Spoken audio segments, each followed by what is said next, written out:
Welcome to 5 Points of Articulation. Today I'm taking a look at the Target exclusive DC Direct Batman the Animated Series Alfred by McFarlane Toys. Well, sort of by McFarlane Toys. Make yourself comfortable and I'll explain.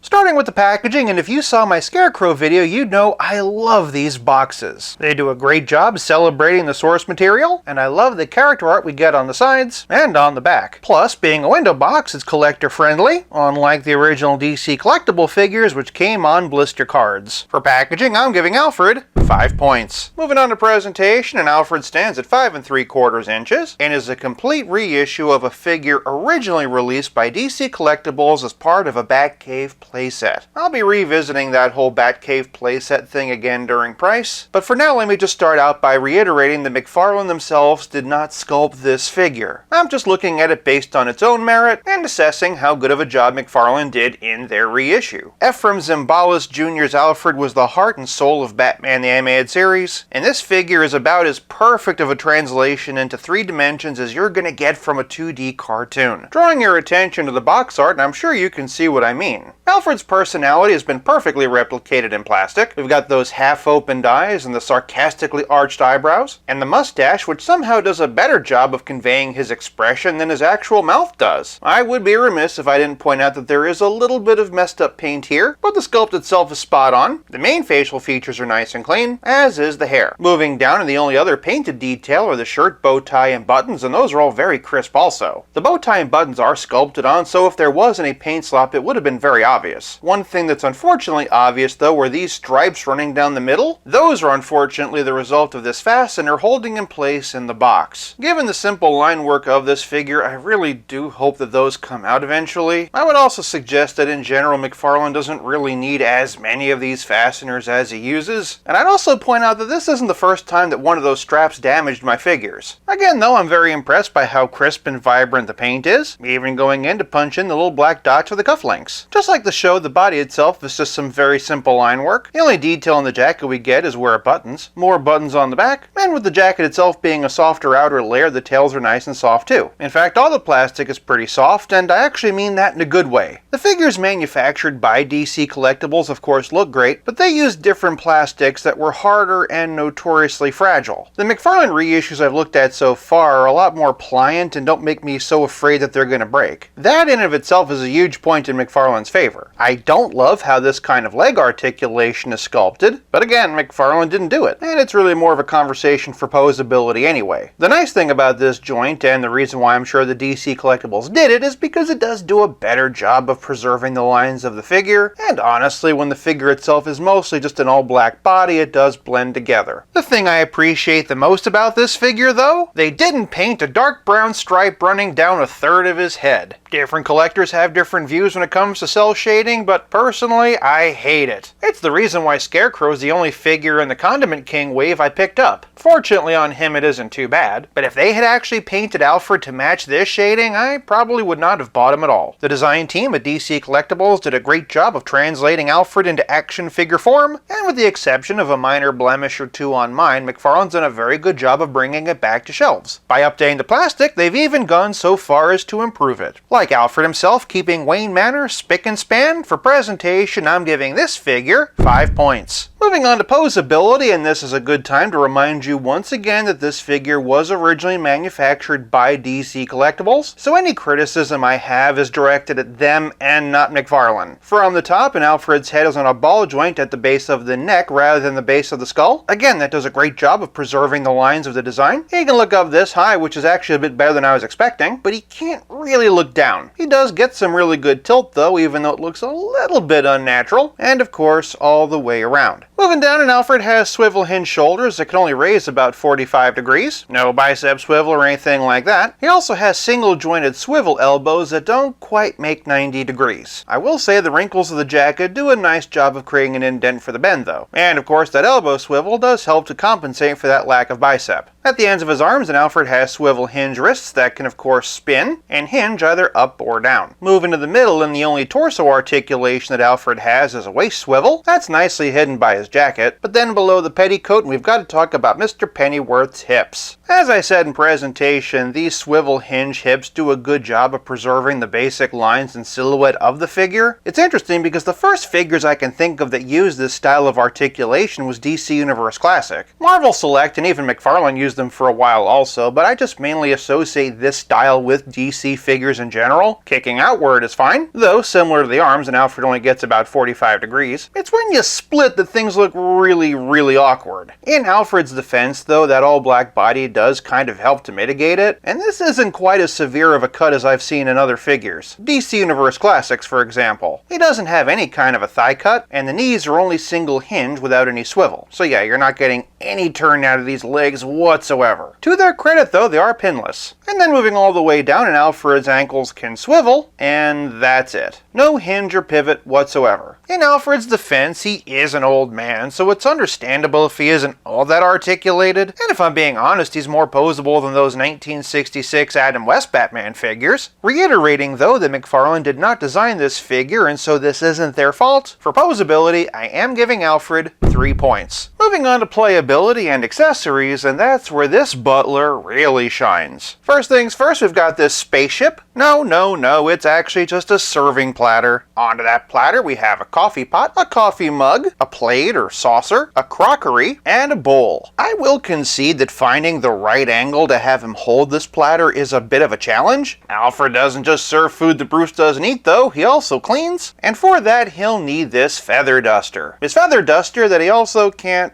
really hold. In Alfred's defense, these aren't the only hands he comes with. When the need arises, he comes with a pair of fists. He also came with a pair of relaxed hands. If you slide the feather duster into the relaxed hand and turn and give it a tug, he can hold it. It's just not a very firm grip. But hey, it works. And incidentally, those relaxed hands actually work a lot better for the serving tray. All of these wonderful accessories came from the original DC Collectibles offering, but unique to this release, and McFarlane did include a trading card. Between the red frame and the animated series logo in the corner, I love the aesthetic of this, and then on the back you get a nice little bio. I, for one, never knew that Alfred was a trained Shakespearean actor. Of course, playability is more than just accessories or learning fun facts about beloved butlers. It's also about how well your figure plays with others. Keeping it short and sweet today, and here we have the DC Collectibles animated series Batman and the animated series Robin. For my only other McFarlane reissue, though, and here we have the animated series Scarecrow, but for a few other Batmen, and here we have the 1966 classic TV series version by McFarlane, the DC Universe Classics version by Mattel, and Hush by Mafex. Mafex made a new Adventures version of Batman, so I imagine that this would probably be that scale. For a sympathetic elderly supporting character comparison, and here we have Aunt May from Spider-Man the Animated Series. For a relative scale comparison, here's Alfred with Pizza Spidey and the Spectacular Spider-Man. And as always, here he is with Stealth Iron Man. Jarvis? It would have been so easy for McFarlane to cheap out on some of these accessories, but I'm so glad that they didn't. One of my favorite running gags in Batman in any form is Alfred serving Bruce a platter of something he just doesn't have time for. This is obviously a very specific version of Alfred that can't really mix and match with other non-Batman the Animated Series characters, but just like Alfred himself, this figure is more than enough all on its own. For playability, I'm giving the animated Alfred 5 points. This leaves us with nothing left to discuss but the price. When DC Collectibles released the Batcave playset, it retailed for about $350. Now, new in box, it goes anywhere from $800 to $3,000. For years, that's been the only way to get this Alfred, but thanks to McFarlane, you can now get him for $20 at Target, or for just $35 to $40 on the aftermarket. I was able to find mine in store, so don't give up hope, but even then, $40 is a lot better than $3 grand. Especially for a character like Alfred, who, let's be honest, has never gotten as much love in action figure form as he deserves. All this for $20, and for price, I'm giving Alfred 5 points, averaging to a grand total of 4.6 out of 5. Also, if you're wondering, no, your eyes do not deceive you. This is, in fact, the Buffy the Vampire Slayer Library playset. If you'd like to see a review of that, sound off in the comments below. If you like this video, check out one of these. Thank you so much for watching. I'll be back again real soon, but until then, play nice and have fun.